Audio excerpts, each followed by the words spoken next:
नमस्कार, the Bihar 24 news में आपका स्वागत है। इन दिनों पप्पू यादव का तमगा सब जगह लहराता दिख रहा है, जिसे देखकर बीजेपी के कई मंत्रीगणों के बीच हड़कंप मची हुई है। सब यही सोच रहे हैं कि अब जाने किसकी बारी है। अभी हालिया मामला रूडी और पप्पू यादव के बीच का है, जिसमें आपको मालूम है कि पप्पू यादव और राजीव रूडी के बीच एम्बुलेंस मामले को लेकर जमकर खींचातानी हुई थी।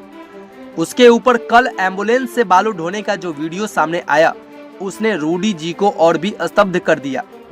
इसके लिए जन अधिकार पार्टी के राष्ट्रीय अध्यक्ष पप्पू यादव ने पूर्व केंद्रीय मंत्री राजीव प्रताप रूडी को सीधे चुनौती दी थी। यहाँ तक कि उनके निजी आवास से लाए गए एम्बुलेंस के लिए उन्होंने 40 ड्राइवर भी तैयार कर लिए। अब यह बातें रूडी जी को पच नहीं रही। उन्हें समझ आ गया कि जनता के सामने उनकी सच्चाई आ चुकी है, इसलिए अब उन्होंने अपनी तरफ से नया दांवपेच खेलना शुरू कर दिया है।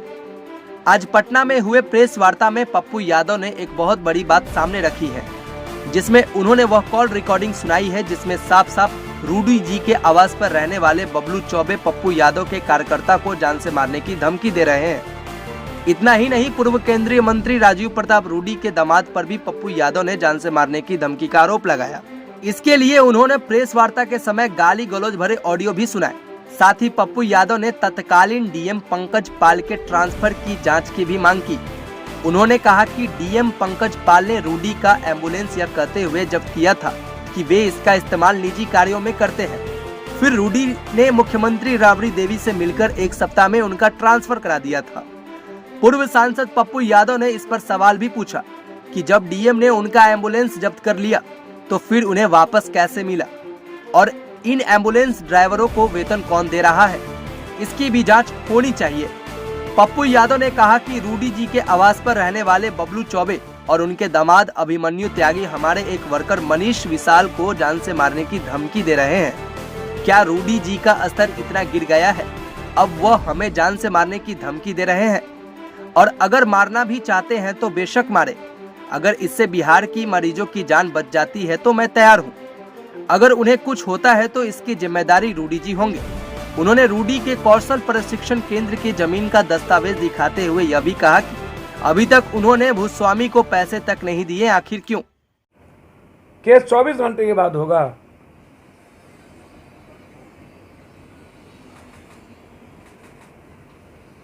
तो पप्पू यादव के मार देने से रूडी जी आपको सकून मिल जाए गाली गलौज करने से? हम जवाब कोरोना में आम लोगों की बात करें कि हम रूडी जी का जवाब देते जाए। अब ऐसे लोग भी जिनको कुत्ता ना पूछे वो भी धमका करके हमारे नाम से गाली गलौज कर रहा हो, तो चलिए मैं सिर्फ इतना कहूँगा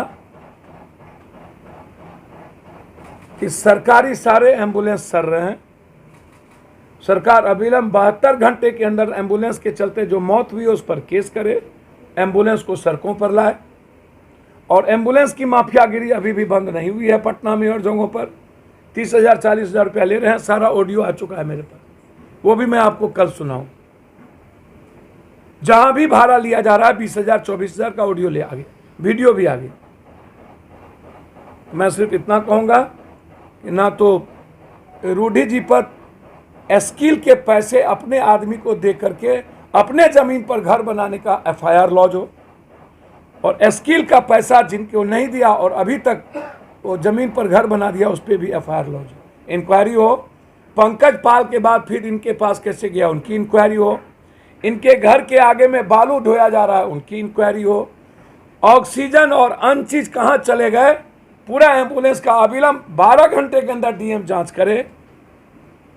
सब गायब हो गई, बेच दी गई। और उस एम्बुलेंस से शराब ढोने का काम हुआ।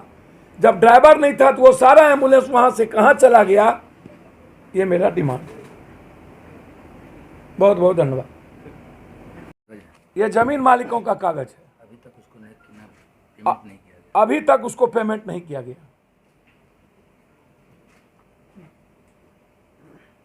उम्रावती देवी, ये कागज आप लोग को अभी हम भेज देंगे। उस पर स्किल ये कंपनी है। इसी कंपनी के नाम से स्किल बना। ये कंपनी उनके निजी आदमी का है, सारे पैसे उनके कंपनी ने उठाए। मुंबई के प्रभारी थे, मुंबई से लाए थे। जो बम्बई के प्रभारी थे और बम्बई से ही लाया गया था। ये है अशोक सिंह का अशोक सिंह दामोदर सिंह, और एक है दामोदर सिंह। तीनों का जमीन अशोक सिंह, दामोदर सिंह और देवी, तीनों की जमीन का 1 रुपया नहीं दिया गया। ये मेरे पास कागज है, इसकी इंक्वायरी मैं चाहता हूं। मैं आदरणीय मुख्यमंत्री जी से पूरी जांच चाहता हूं, वर्तमान न्यायाधीश से हो। मैं आदरणीय मुख्यमंत्री जी से जांच चाहता हूं कि पंकज पाल डीएम 2002 के बाद जब एम्बुलेंस ले लिए तो फिर रूढ़ी जी के पास एम्बुलेंस कैसे गया? उस एम्बुलेंस का जीपीएस से लेकर के ऑक्सीजन सिलेंडर कहां गया? और इतने दिन ड्राइवर को किसने तनख्वाह दी? और बालू भरने वाला वो जगह रूढ़ी जी के घर के आगे कहां है? वो जांच अभी करिए और एफआईआर लॉन्च करिए। पप्पू यादव जब गए थे, मेरे साथ मनीष वहां थे, मेरे साथ पत्रकार वहां थे। जिन लड़कों ने केस किया है, मैं मांग करता हूं वो लड़का वहां पर कि आप अविलंब आईजी हेडक्वार्टर से जांच करा लें। वो लड़का वहां नहीं था, उसका मोबाइल कहां था, वो लड़का कहां था, और सीसीटीवी कैमरा में वो लड़का नहीं था। यदि गाड़ी तोड़फोड़ हुई तो उसी दिन केस क्यों नहीं हुआ? 24 घंटे के बाद केस क्यों हुआ? क्योंकि रात में उनको तोड़ना था गाड़ी शीशा। यदि उसके हाथ में चोट लगे तो 24 घंटे के बाद उन्होंने बैंडेज क्यों चढ़ाया, जब वो वहां था ही नहीं उनको, और उससे केस करवाया गया?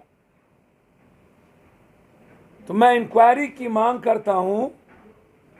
यदि एक भी वर्कर गाड़ी को टच किया हो और किसी से तुम भी हुआ हो तो मैं राजनीति से संन्यास ले लूंगा, अन्यथा रूढ़ी जी आप राजनीति से संन्यास लीजिए।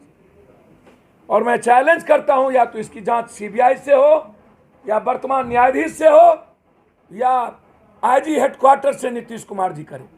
मैं मांग करता हूं।